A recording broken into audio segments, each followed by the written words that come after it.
They buried it. The footage was pulled. The episode vanished from syndication, scrubbed from the archives like it never existed. The people who witnessed it, the crew members, the dancers, the studio audience, were pressured into silence, one by one.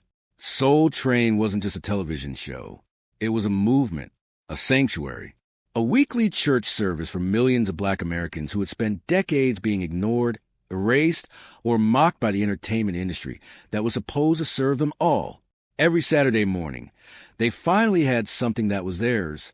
Do you remember the Saturday morning you turn on TV and Soul Train just wasn't there anymore?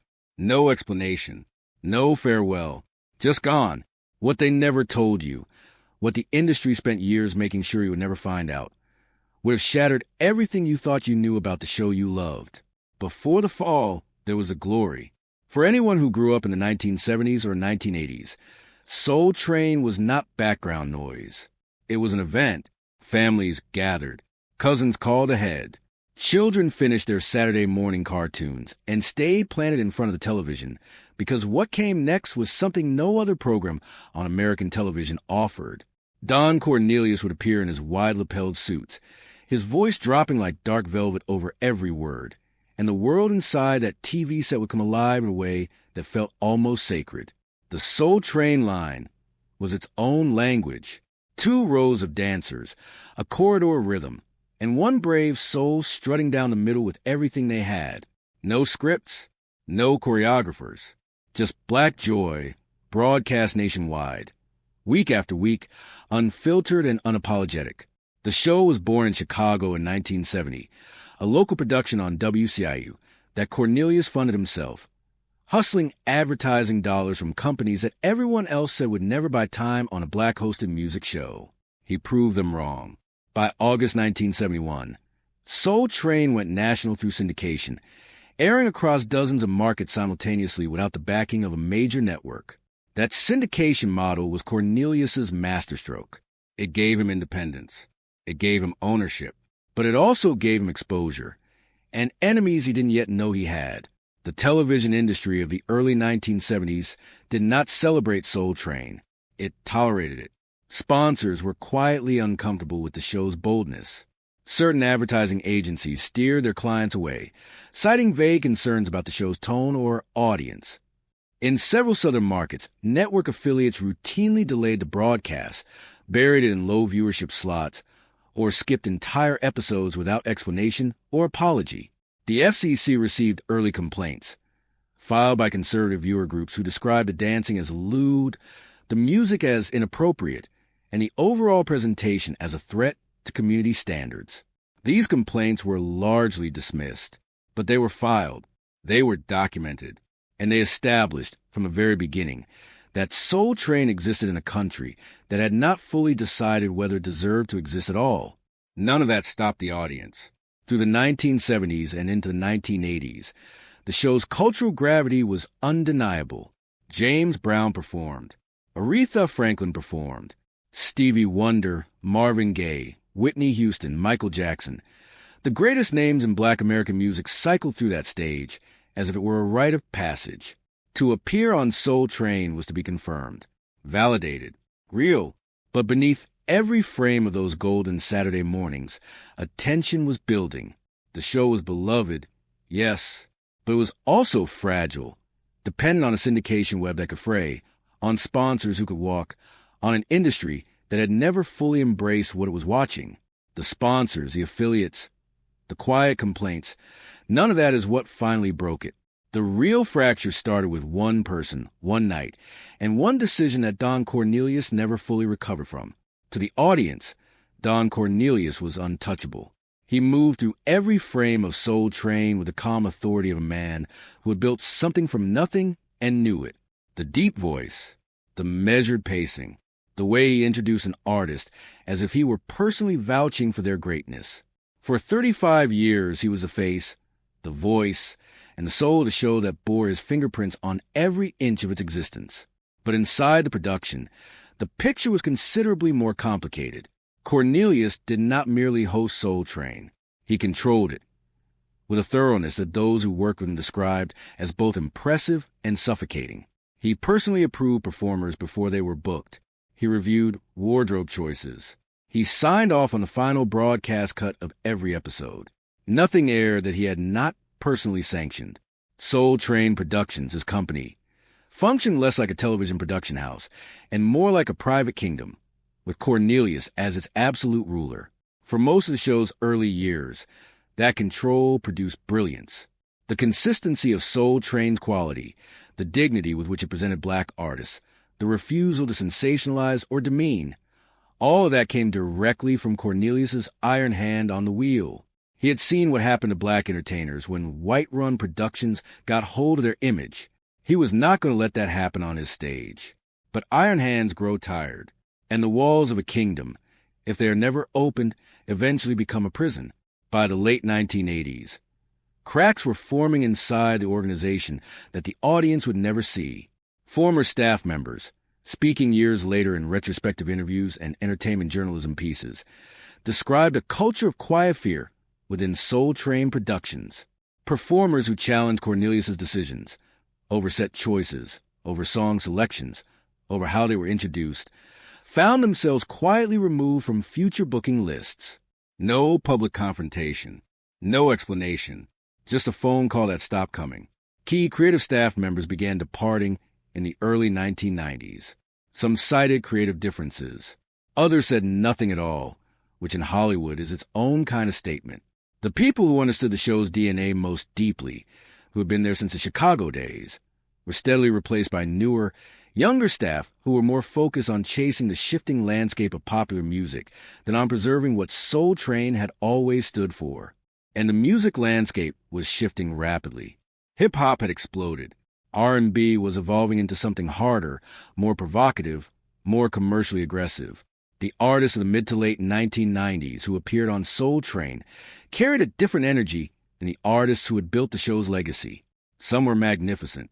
Others arrived with entourages, with attitudes, with a barely concealed contempt for formality that Cornelius still demanded. Cornelius tried to adapt. He stepped back from hosting duties in 1993, handing the microphone to a rotation of celebrity guest hosts. The decision was framed as evolution. Inside production, some saw it differently, as a man slowly loosened his grip because the world had moved faster than his control could follow. The empire was cracking, not from the outside, not yet, but from the inside. The weight was beginning to show. And then, on one specific night, in front of a live studio audience and a set of rolling cameras, the crack became a fracture. Cornelius had survived boycotts, budget wars, and a changing music industry. But there was one thing he had never planned for, and it walked onto a stage with a smile. There is a specific kind of silence that falls over a television studio when something has gone irreversibly wrong. It is not the silence of a technical error. It is not the pause between segments. It is a human silence. The sound of dozens of people simultaneously realizing that what they are witnessing cannot be undone, cannot be edited in real time, and cannot be explained away. That silence fell over the Soul Train studio on an evening in the late 1990s, and the people who were in that room have never fully spoken about what they saw.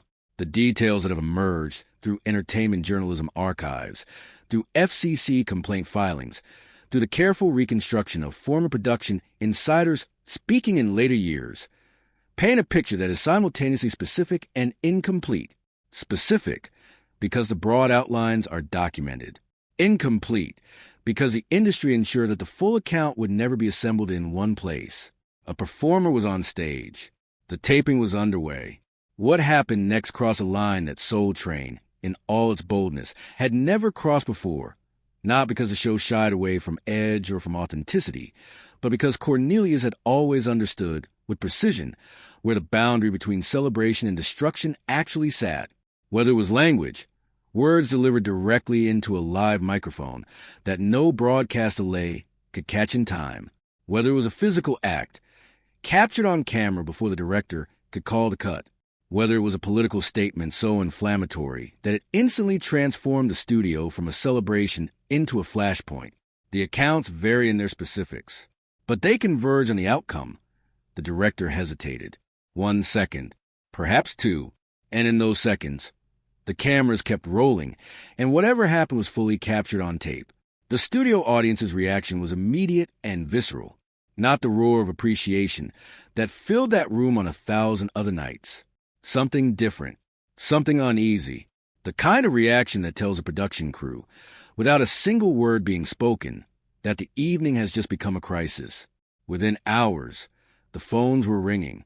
Affiliate stations received calls from Soul Train Productions asking, then demanding, that the episode not be broadcast. In markets where the episode had already gone out in an earlier time zone, station managers were contacted about pulling reruns. The episode was formally withdrawn from the syndication cycle within 48 hours, a decision that required the cooperation of dozens of independent stations and the kind of coordinated communication that does not happen unless someone with significant resources and significant fears driving it.